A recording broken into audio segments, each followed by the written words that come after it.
Mirëmbrëma të gjithëve të nderuar shikues, ju ftoj të na ndiqni në këtë edicion informativ të News 24, fillimisht që njohim me titujt kryesor.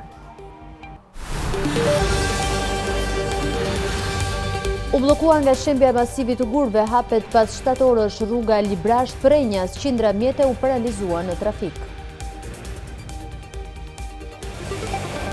Shërbim pasportele, Rama sqaron zhvendosjen e kadastrës së Vlorës dhe paralajmëron se procesi do të vijojë edhe me drejtori të tjera.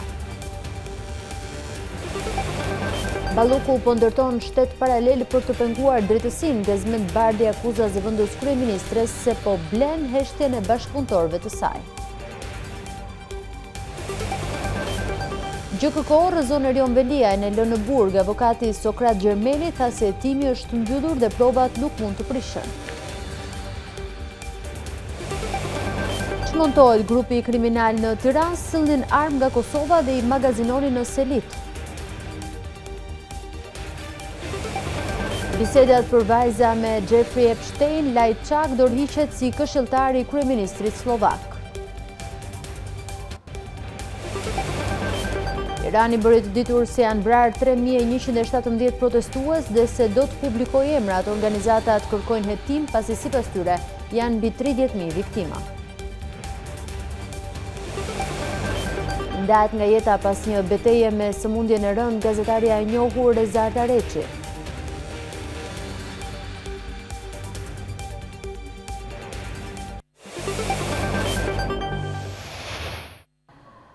Pas 7 orësh bllokim nga rënja e masivit të gurve, është hapur rruga Librasht-Qafthan. Me qindra mjete u bllokuan në 2 anët e rrugës me orë të tëra në pamundësi të lëviznin. Vështirësi pati edhe për të sëmurët, ku një prej tyre që po transportohej me ambulancë u kalua përmes lumit në anën tjetër, ndërkohë policia devijoi trafikun nga Moglica. Për më shumë detaj do të lidhemi tani me gazetarin Fatmir Popja. Fatmir, të përshëndes, si është situata në këto momente? Pak pas orës 18 të kësaj të diele, pra pas 7 orësh bllokimit total të aksit rrugor që lyp Librashtin e Prenjasin, pjesë e korridorit 8 është zhbllokuar dhe lëvizja e mjeteve ka rifilluar normalisht me 2 korsi pavarësisht vështirësive të shumta që ekzistojnë dhe rrezikut që mbetet nga momenti në moment. Aktualisht duhet theksoj se bllokimi i plotë i qarkullimit në këtë aks të rëndësishëm rrugor nisi rreth orës 11 të paraditës sotme në vendin e quajtur kthesat e Dragostunjës, pas një rrëshqitje të një masivi dheu dhe gurësh që bllokoi të dyja krahët e qarkullimit të kësaj rruge. Incidenti ndaloi plotësisht qarkullimin e mirë automjeteve dhe krijoi një situatë emergjente, përfshirë edhe një rast të veçantë kur një paciente u detyrua të transportohej me barelë nga autoambulanca në krahun tjetër të rrugës për të dërguar në spitalin e Librashtit për t'u dhënë ndihmë mjekësore. Ndërkohë punimet dhe hapja e aksit u mundësua nga firma kontraktuese ANK, e cila po punon këtë pjesë të korridorit 8 dhe u vun në përdorim me 4 ekskavatorë dhe një fadrom për pastrimin e rrugës. Ndërkohë u punua për një kohë të gjatë edhe për shembjen e pjesës tjetër të rrezikshme të Kodrës për të mundësuar kalimin e automjeteve më pas. Ndërkohë autoritetet paralajmëruan kohë pas kohe dhe mbajtën në monitorim të vazhdueshëm të gjithë këtë aks rrugor dhe vendin ku kryen edhe punimet për shembjen e pjesës rrezikshme. Ndërkohë menaxhimi i trafikut natyrisht ishte mjaft i vështirë pasi incidenti ndodhi krejt papritur dhe fatmirësisht nuk pati pasoja dhe dëme në njerëz, edhe pse rreziku ishte jashtëzakonisht i madh. Ndërkohë, autoriteti rrugor shqiptar ka bërë një reagim nëpërmjet historit të saj Ami Kozeli në vendin ku ndodhi edhe incidenti, i cili në një prononcim për mediat theksoi se shembja është një fenomen natyror i shkaktuar nga ngopja e malit me ujë dhe jo pasojë e punimeve që po kryhen në këtë zonë. Sipas drejtorit të autoritetit rrugor shqiptar, hapja e rrugës është realizuar në kohë rekord me mjetet e rënda, por ajo që ra në sy gjatë prononcimit të tij, citoj, është fjala: "Kemi konstatuar vetë me sy të lirë se mali duket i mingopur nga ujë, gjë që ka shkaktuar edhe shimin e tij. Nuk ka lidhur me punimet që kryen në këtë segment Sakozeli, duke sqaruar shqetësimin e qytetarëve dhe interesin e masë të mediave për të ditur edhe shkakun e këtij incidenti kaq të rëndë. Ndërkohë autoritetet vazhdojnë operacionin për përmirësimin e rrugës, ndërkohë banorët dhe policia rrugore kanë ndihmuar gjatë gjithë ditës shoferët cilët kanë patur emergjenca duke i orientuar ata për të përdorur rrugët alternative drejt Korçës dhe Elbasanit. Ndërkohë theksojmë që situata ka qenë mjaft e rënduar pas rradha e automjeteve në të dy anët e segmentit bllokuar në vendin e quajtur kthesat e Dragostunjës në daljet qytetit Librazhdit drejt Korçës ka qenë kilometrike, madje në orët e vona të pasditës ka arritur mbi 15 kilometra. Ajo që ka rënë në sy, përveç kësaj, ka qenë edhe anksi që ka mbizotruar tek të moshuarit, tek fëmijët, por edhe të sëmurët, të cilët ishin duke qarkulluar në këtë segment, i cili po rreth 7 orë mbeti i bllokuar dhe vetëm pak pas orës 18 të mbrëmjes së sotme u rikthye normaliteti. E qartë, Fatmir, të falenderoj për gjitha informacionet që përcolle nga terreni, të përshëndes. Faleminderit për ju. Ndërkohë me qindra e qytetarë që ndruan për shumë orë të bllokuar në aksin Librazh-Prenja si pasojë shembjeve të gurëve. Dy prej udhëtarëve që ishin nisur nga kryeqyteti drejt juglindjes thonë se ishin vetëm 100 metra larg vendit ku ndodhi shembja, ndërsa rrëfejnë çastin e tmerrit të përjetuar. Shpëtuan për mrekulli, shprehen qytetarët për News 24. Po ne ishim brava me gjithë të zotrin, na e bëri njëri me drita, ishte me një Benz, e bëri me drita në fjalë që po rëshqet dheu, me fjalë.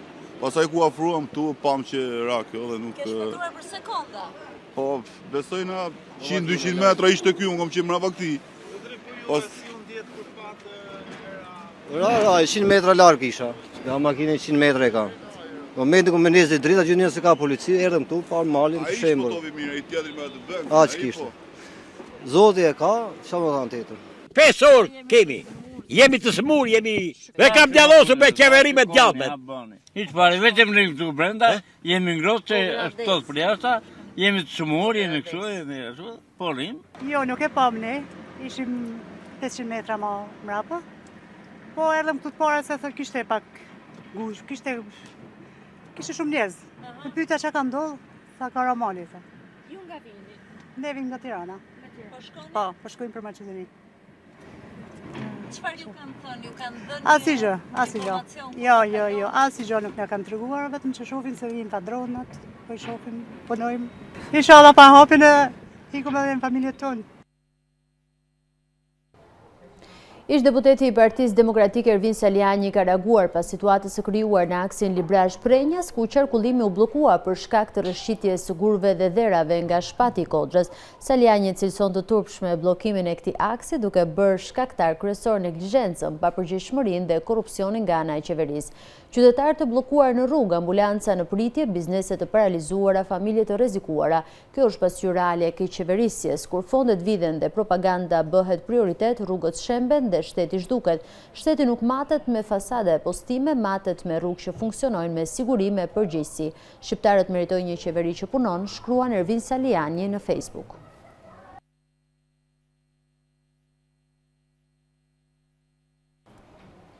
Rruga që lidh Gollobordën dhe pikën e kalimit kufitar të Trebishtit prej 2 javësh është mbuluar me gurë dhe inerte, ndërsa Bashkia Bulqiz nuk ka marrë asnjë mas për heqjen e tyre. Kjo rrugë lidh Shqipërinë me Maqedoninë e Veriut, ndërsa udhëtarët thonë se rreziku për aksidente është tepër i lartë. Prej 2 javësh rruga që lidh Gollobordën dhe pikën e kalimit kufitar të Trebishtit në Dibër është mbuluar me gurë dhe inerte, të cilat kanë rrëshqitur nga skarpati, ndërsa Bashkia Bulqiz që ka përgjegjësinë për mirëmbajtjen e aksit nuk ka marrë asnjë mas për heqjen e tyre.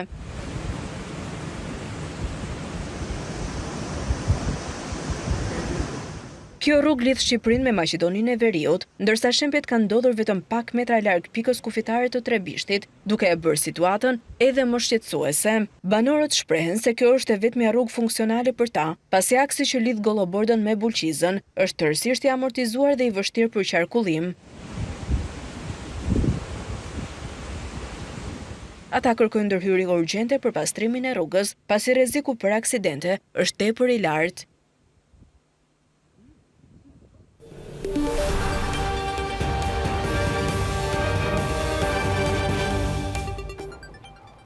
Vjome të tjera informacione, Kryeministri Rama u ka kthyer përgjigje kritikave për zhvendosjen e kadastrës së Vlorës në Tiranë, teksa tha se ky proces do të vijojë edhe me drejtori të tjera rajonale. Në podcastin Flasim, Kryeministri foli edhe për vizitën në Izrael, që e cilësoi si një nder të madh për Shqipërinë dhe historinë e saj. Në podcastin e tij Flasim, Kryeministri Rama reagoi për herë të parë në lidhje me zhvendosjen e zyrave të kadastrës së Vlorës në Tiranë, duke theksuar se procesi do të vijojë edhe me drejtori të tjera rajonale për të siguruar që shërbimi të shkojë sa më shpejt tek qytetarët. Edhe një herë tjetër, u ngatrua qëllimisht ose më falni idiotësisht adresa fizike e zyrës me shërbimin për qytetarët. Agjencia Shtetërore e Kadastrës ka kaluar prej kohësh nga një model shërbimi primitiv me sportele, radha, zvarritje etj. Në një model shërbimesh online, e nesërmja e afërt jo e largët e kadastrës, është një shërbim si plot shërbimet tjera, pa sportele. Ky nuk është i pari si veprim për zhvendosje të një drejtorie vendore në qendër dhe nuk është as i fundit. Të tjera drejtori do të zhvendosen. Kryeministri kushtoi rëndësi vizitës së tij në Izrael javën e kaluar dhe theksoi se ftesa në Parlamentin e Izraelit është një nder që bëhet rrallë dhe që mbart një peshë të jashtëzakonshme politike dhe historike për Shqipërinë dhe historinë e saj. Në Jeruzalem ishte Shqipëria që vendos në pjedestalin e një respekti të jashtëzakonshëm dhe për te emocionit madh personal, akoma edhe më i fortë ishte një emocion kombëtar. Sepse ajo ftesë ishte një vlerësim i madh për Shqipërinë, për historinë e saj, për mënyrën se si gjyshrit tan ditën sillen kur historia vuri në provë njerëzimin. Për të gjithë ata që u prekën nga zjarret e verës së shkuar, kryeministri dha lajmin se do të marrin dëmshpërblimin. Është bërë një punë shumë e detajuar për të bërë të mundur që dëmshpërblimi të shkojë aty ku duhet dhe cili do që është dëmtuar të marrë atë që i takon. Kryetari i grupit parlamentar të Partisë Demokratike Gazmend Bardhi ngresh shqetësimi se Belinda Balluku po ndërton një shtet paralel për të penguar drejtësinë. Në një reagim në rrjetin social Facebook, Bardhi shkruan se Balluku e pandehur dhe nën hetim për 11 tendera me vlerë 1.1 miliard euro po përdor pushtetin politik për të blerë heshtjen e bashkëpunëtorëve të saj të implikuar sipas tij në korrupsion.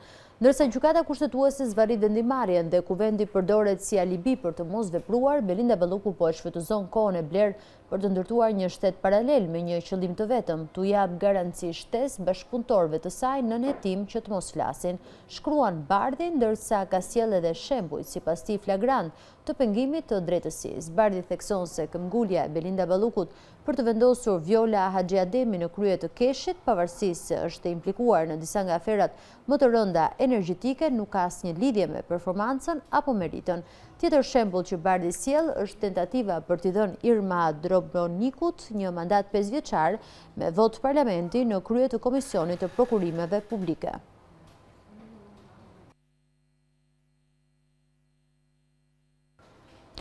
Kryebashkiaku Erion Veriaj do të vazhdojë të qëndrojë në qeli pasi gjykata e posaçme ka rrëzuar kërkesën për zëvendësimin e masës së sigurisë. Avokati Sokrat Gjermeni deklaroi se pretendimet e prokurorisë për prishjen e provave janë iluzione pasi jetimet janë mbyllur. Kryetari i Bashkisë së Tiranës Erion Veriaj do të vazhdojë të qëndrojë në qeli pasi gjykata e posaçme antikorrupsion ka rrëzuar kërkesën e tij për të zëvendësuar masën e sigurisë arrest me burg. Kryebashkiaku ishte veti pranishëm në seancën gjyqësore, ku siç bëri të ditur avokati Sokrat Gjermeni, nuk doli përtej kërkesave ligjore që janë parashtruar. Sipas avokatit Sokrat Gjermeni, i cili është i diplomuar në SBA, përderisa hetimet kanë mbaruar, provat nuk mund të manipulohen dhe mbajtja në qeli e kryebashkiakut me këtë argument është një iluzion i prokurorisë. Ishte dhe zoti Veriaj vet, ai ka deklaruar të njëjtat gjëra që janë parashtruar në kërkesë, pra aspekte ligjore, nuk ka dalë për te kërkesave ligjore. U kërkua garancia pasurore, kërkuan disa masa, detyrim paraqitjes 5 herë në javë, garancia pasurore, ndarimi daljes jashtë shtetit, pra të gjitha masa që janë përshtatshme për të mbarvajtur pra hetimin që personi mos largohet, megjithëse këto rreziqe që janë iluzionare, pra këto nuk ekzistojnë, por në sy gjykata nuk mendon kështu. Prokuroria e posaçme kundër korrupsionit dhe krimit organizuar ka përfunduar hetimet më 10 shtator 2025 dhe ka dërguar për gjykim kryetarin e Bashkisë së Tiranës Serion Veliaj, i arrestuar që në 10 shkurt 2025, po kështu për gjykim është dërguar edhe bashortja e tij Ajola Xoxa, si dhe disa persona e shoqërisë të tjera pjesë e dosjes Veliaj. SPAK ka ngritur ndaj Veliaj 13 akuza për fshirë korrupsion pasiv, pastrim parash, mos deklarim të pasurisë, shpërdorim detyre dhe futje të sendeve në burg. Sipas prokurorisë, shumica e akuzave lidhen me korrupsion pasiv, në 9 raste që përfshin disa kompani të cilat, sipas SPAK, kanë dhënë përfitime të parregullta në formën e parave dhe pasurive të paluajtshme, duke marrë më pas leje ndërtimi dhe fonde publike nga Bashkia e Tiranës. Ndërkohë në gjykatën e lartë është regjistruar rekursi i kryebashkiakut Veliaj me relatore Albana Boksin.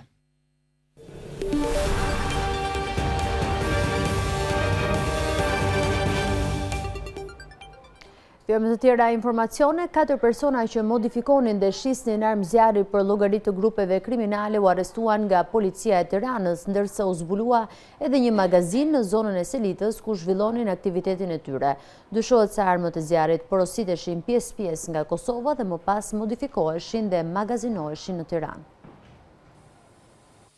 Policia e Tiranës ka çmontuar një grup kriminal që trafikonte armë zjarri nga Kosova dhe i magazinoni në Tiranë. Policia zbuloi arsenalin e armëve në zonën e Selitës, me të cilat dyshohet se furnizoheshin grupet kriminale, ndërsa janë vënë pranga 4 persona. Si rezultat i një hetimi 2 mujor, u dokumentua aktiviteti kriminal i trafikimit të armëve dhe municioneve, ku rezultuan të përfshirë Gloris Nezdaj, Rezdarto Rumi dhe vëllezërit Kelvin dhe Ardian Çaushi. Në bashkëpunim me njëri tjetrin, 4 të arrestuarit furnizonin me armë zjarri grupe kriminale që vepronin kryesisht në qarkun e Tiranës, ndërsa është provuar roli secilit prej tyre, që nga sigurimi i pjesëve të armëve të zjarrit, magazinimi, përshtatja dhe më pas shitja e tyre. Dyshohet se armët e zjarrit porositeshin pjesë nga Kosova dhe më pas modifikoheshin dhe magazinoheshin në zonën e Selitës. Gjatë fazës së parë të hetimit, shërbimet e policisë sekuestruan 2 armë zjarri në cilësinë e provës materiale, njërit prej anëtarëve të grupit që kishte rolin e shitjes tek porositësit. Në vijim të veprimeve procedurale,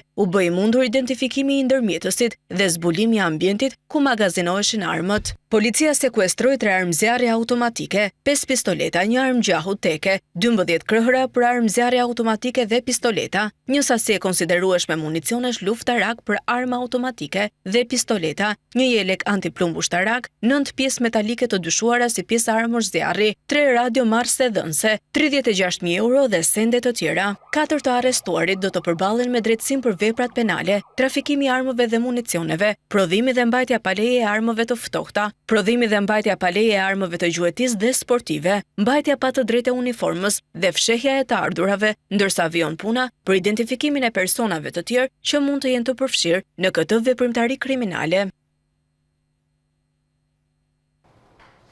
Rreth 75 kg marijuana u sekuestruan nga policia greke në rajo të Igumenicës në afërsi të kufirit greko-shqiptar, ndërsa u arrestua një 54 vjeçar nga Shqipëria. Droga po transportohej me një automjet që vinte nga kufiri i gjelbër dhe synonte deportimin në tokën greke. Operacioni antidrog u zhvillua mbrëmjen e së shtunës, ndërsa droga ishte ndarë në 51 pako të fshehura në 3 çanta. Policia sekuestroi drogën dhe automjetin me të cilën po transportohej, si dhe arrestoi 54 vjeçarin shqiptar.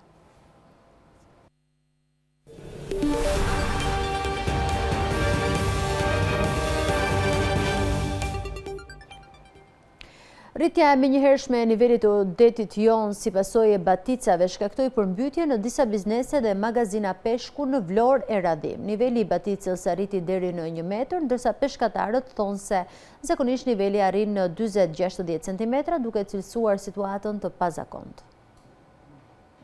Një rritje e pazakonte të nivelit të detit si pasojë e baticave shkaktoi përmbytje në disa biznese dhe magazina peshku që operojnë buzdetit në Vlorë. Uji depërtoi edhe në disa zona pranë qendrës së peshkimit në Radhim, ndërsa litarët e varkave të ankoruara janë vendosur fort për shkak të ngritjes së menjëhershme të nivelit të detit. Kur dola që pash gjithë pjesën e prapa me këtu, ishte gati në nivelet maksimale. Në një farë mënyrë nuk na ka ndodhur herë tjetër. Kemi pasur korat, kia, ndryshime klimatike, gjitha me radhë, po nivelet e kësaj natyre nuk është ndodhur ndonjëherë. Pash magazine, pastaj ku vendosej peshku, njëkohësisht më njoftoi një peshkatar tjetër, një kolegun ton, sepse ati ishin tiruar litarët, ngritja nivelit të anijes, ai e ka lënë me një tolerancë që themi neve triq edhe lësho me pak fjalë. Sipas peshkatarëve, niveli i baticës arriti mbi 1 metër, ndërsa zakonisht arrin në 40 deri në 60 centimetra, duke cilësuar një situatë të pazakontë. Në përbot, zakonisht po ta shikojmë në Itali, ata i thonë kanë bërë një sistem të mbrojtjes të tokës, edhe më poshtë në zonën e peskat gjithë Adriatiku, kanë bërë një sistem në det me gur, në thellësi që për mendimin tim do ishte shumë ideale si për zhvillimin e baseneve peshkore, ashtu dhe për mbrojtjen e tokës. Nga rritja e nivelit të detit nuk raportohet për banesa të përmbytura.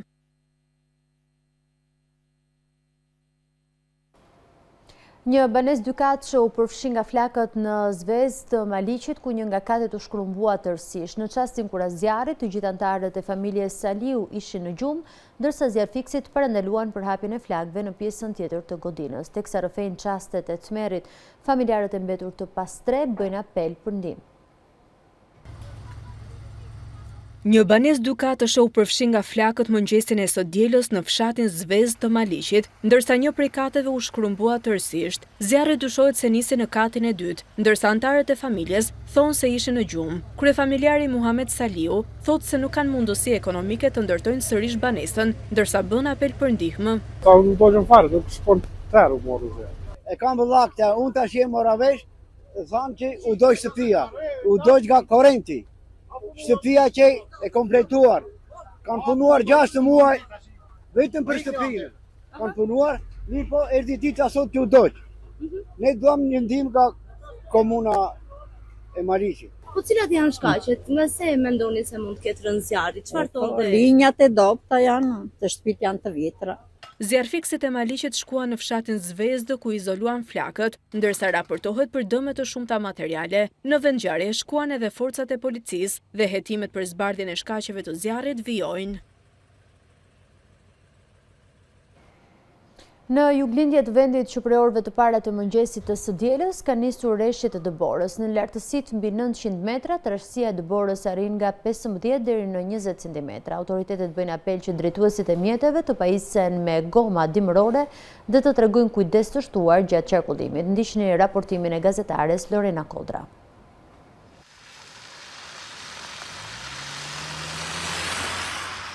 Rikthehen rreshtet e dëborës në qarkun e Korçës duke sjell edhe ulje të temperaturave.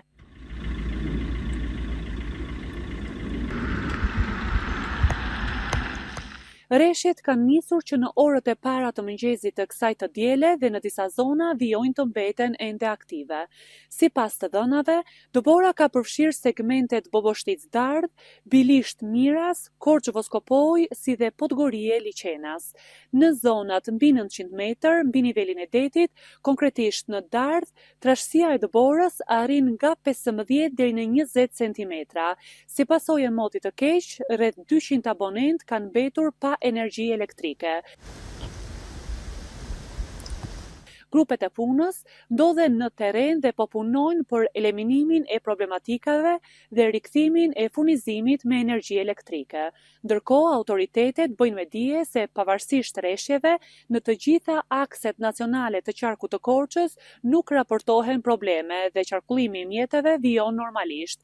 Megjithatë, drejtuesit e automjeteve këshillohen të përdorin goma dimërore, veçanërisht në segmentet më problematike që lidhin zonat me fshatra turistike, si dhe të tregojnë kujdes të shtuar gjatë lëvizjes së tyre.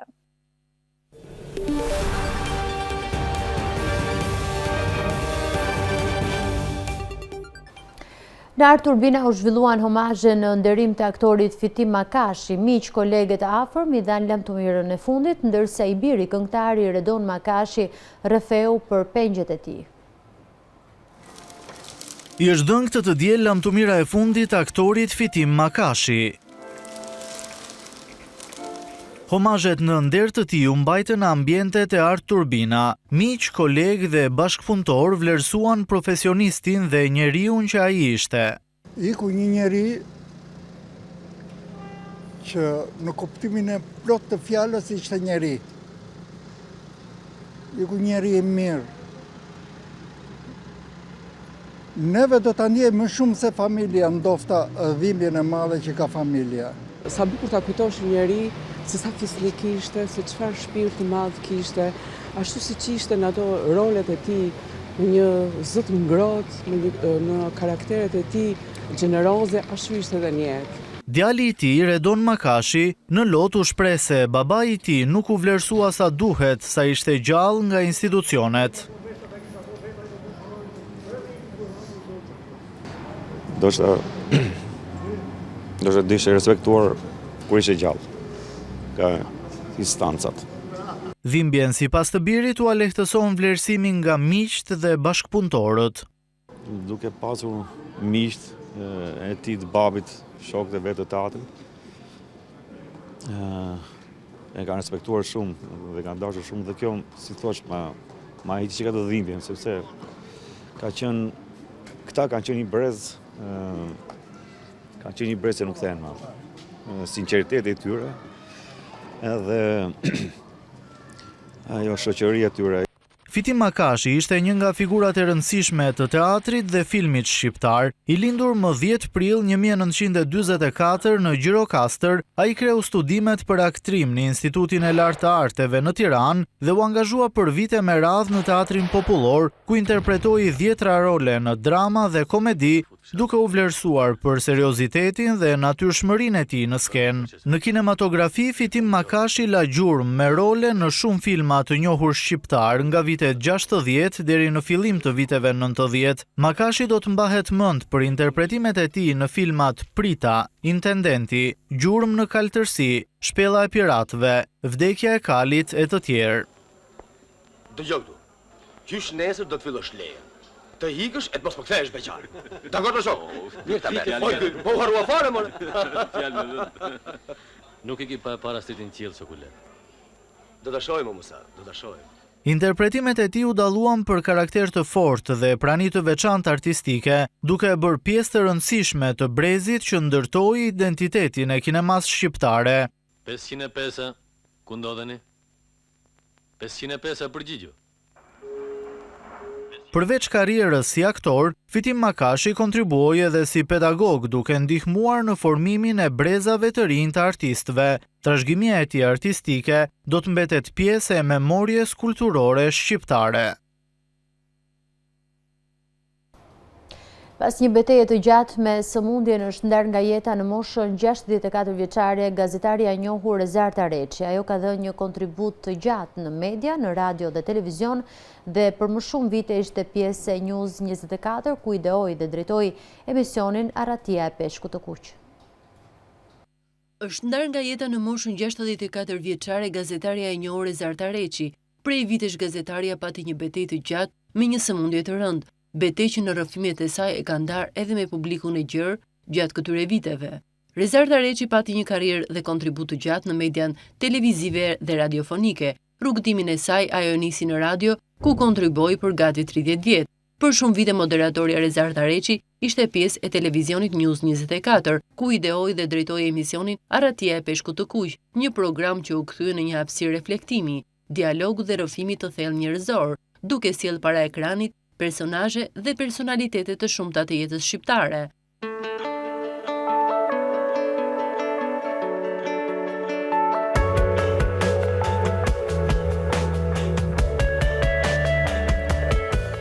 Përveç kontributit të saj si gazetare dhe moderatore, Reçi ishte dhe autore e 2 librave, Kolon zanore dhe Zhbërja, ku ka përfshirë intervista, rrëfime personale dhe përjetime që pasqyronin eksperiencat e saj jetësore dhe profesionale.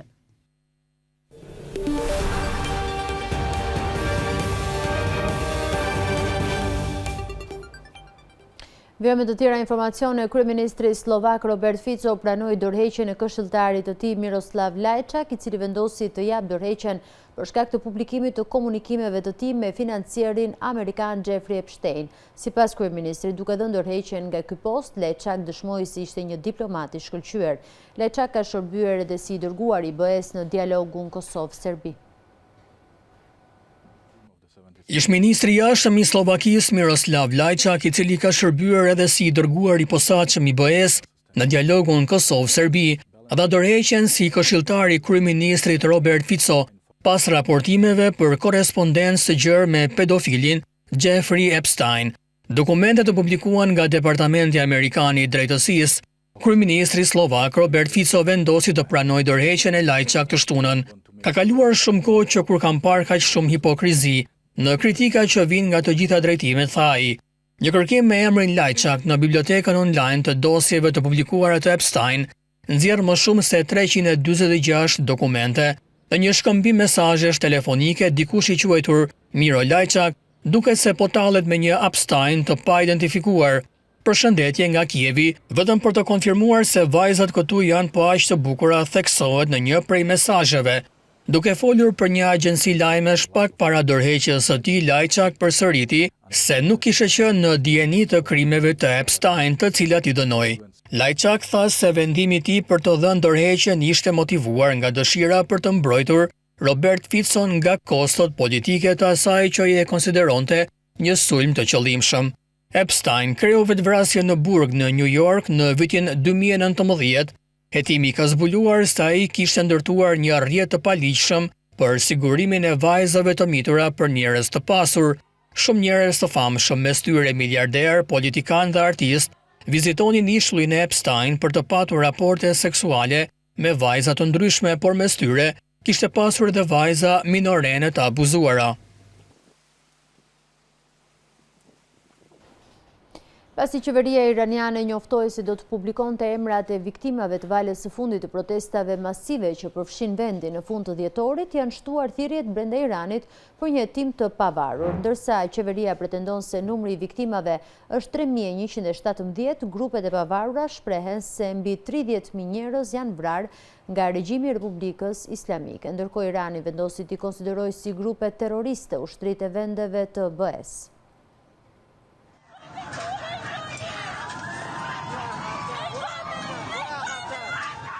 Në Iran janë shtuar thirrjet për një hetim të pavarur mbi numrin e njerëzve të vrarë gjatë protestave të fundit, pasi qeveria tha se do të publikonte zyrtarisht emrat e viktimave të valës së fundit të protestave.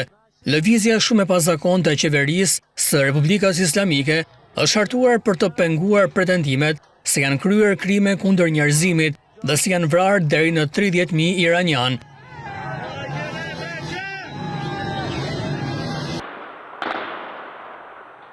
Numri zyrtar i të vdekurve në Iran i publikuar nga Fondacioni i Martirëve është 3117, përfshir anëtarët e shërbimeve të sigurisë.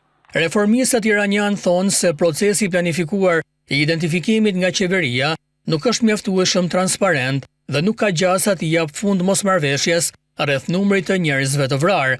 Në një shenjë se shumë iranian besojnë se numri të vdekurve është shumë më i lartë se pretendimi zyrtar, Sindikata e mësuesve të Teheranit lëshoi një deklaratë duke kërkuar lirimin e të gjithë ndaluarve, duke pretenduar se në më pak se një javë është palosur një nga kapitujt më të përgjakshëm të represionit në historinë bashkëkohore iraniane.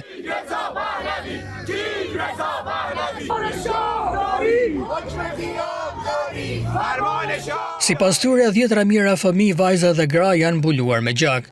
Analistët e pavarur iranian që jetojnë jashtë vendit shprehen se zgjidhja më e mirë do të ishte të lejojë Kombeve të Bashkuara të dërgonin një ekip për mbledhjen e fakteve në Iran. Sipas tyre, hetimet nga organet ndërkombëtare do të forconin legitimitetin e pretendimit të qeverisë iraniane se numri të vdekurve është vetëm 3117. Në një tjetër lëvizje, Irani vendosi t'i konsiderojë si grupe terroriste ushtritë e vendeve të BE-s që e kanë listuar trupën e Gardës Revolucionare Islamike në listën e organizatave terroriste të bllokut, deklaroi të dielën kryetari i parlamentit Mohammad Baqir Qalibaf. BE-ja shënoi një ndryshim simbolik në qasjen e saj ndaj udhëheqjes së Iranit të njëjtën duke e përcaktuar Gardën Revolucionare si një organizatë terroriste, pas asaj që rezultoi të ishte shtypja më e përgjakshme e protestave nga Republika Islamike që nga themelimi i saj në vitin 1979. Është gjithçka e përgatitur për këtë edicion informativ. Për të informuar në çdo kohë me lajmet më të fundit nga vendi, rejoni dhe bota, ftoj të vizitoni faqen balkanweb.com, aty mund të ndiqni dhe News 24 në live stream. Ju falenderoj për vëmendjen tuaj.